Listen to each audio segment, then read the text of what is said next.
Marcus Hayes, Fight Hub TV, powered by Stagefront VIP, with my guy here, Mr. Eddie Hearn. Eddie, we just had the press conference for the Rougarou and Devin Haney. Tell us what you thought about the energy. Well, couldn't really have gone any better. In fact, the whole show couldn't have gone any better. We're going to be completely sold out in San Francisco. We're going to do massive numbers. We've got a great fight. Credit to all the guys. You know, they've entertained people at the press conferences. The content's been fantastic. The promos, everything. Got a massive fight on Saturday. Lots of talk back and forth between not only the fighters but the coaches. It's been a while since we've seen two coaches with such energy. Yeah. A lot of people going in on the strength and conditioning coach of the Rougarou, Evans Tobler. He being the strength and conditioning coach and not a boxing coach. A lot of people made a point about that. What did you think about? Yeah, but Evans is really up there. I mean, he's not a boxing. He's irrelevant, really. He's, you know, outside of strength and conditioning, he's irrelevant. But he's the guy that they've sent up there to ruffle feathers, to entertain, and to sit with Regis. You know, Bobby Benton, he's an amazing boxing coach, but he's a pretty quiet guy. He ain't going to say nothing up there. So Evans has been a brilliant addition. He's talked his stuff, but really it's irrelevant. All that matters is what happens when the bell goes on Saturday night, and I can't wait. With these two guys, you got speed and mobility versus power.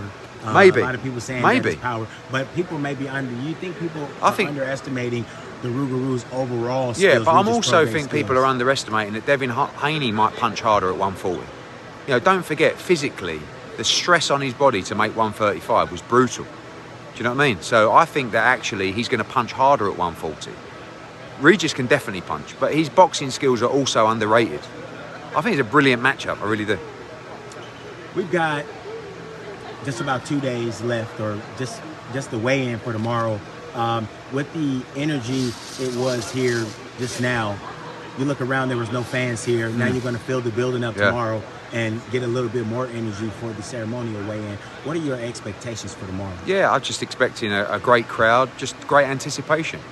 You know, and I think that's been really the story of this promotion. From the first press conference to today to tomorrow, the anticipation for the fight. We've seen that translate across ticket sales. We've seen that translate across social and digital numbers.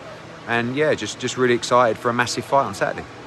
Big news coming out of the boxing world. PBC signing with Amazon Prime.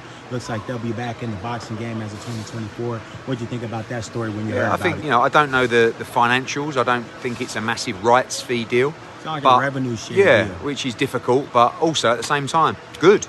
Glad they got a broadcaster. You know, I'm glad that we've got another player in the broadcast world of boxing, because we need it. They needed it. You know, they've got a lot of good fighters that need to be serviced, and hopefully it's a deal that can service their roster. And as far as their roster goes, is any movement in the future, would you be open to like a Matchroom versus PBC with maybe about 4 fighters, something like that? PBC have always wanted to keep everything in-house, and probably now they don't have the deal to do that. But maybe the stubbornness will remain. I think everybody should work together.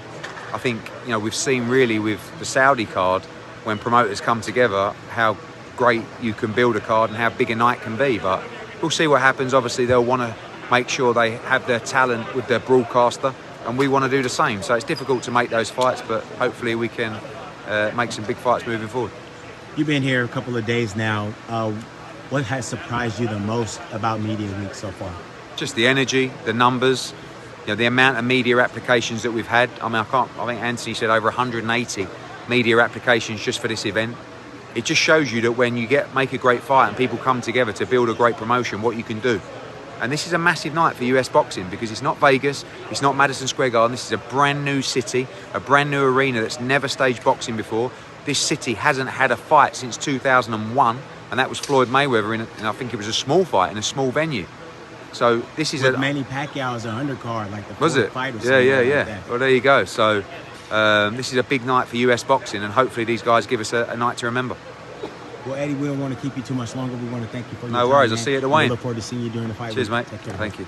Thank you so much for watching this video, and make sure to subscribe for more videos of your favorite fighters over here on Fight Hub TV, and give us a follow online as well at Fight Hub TV on Twitter and on Instagram.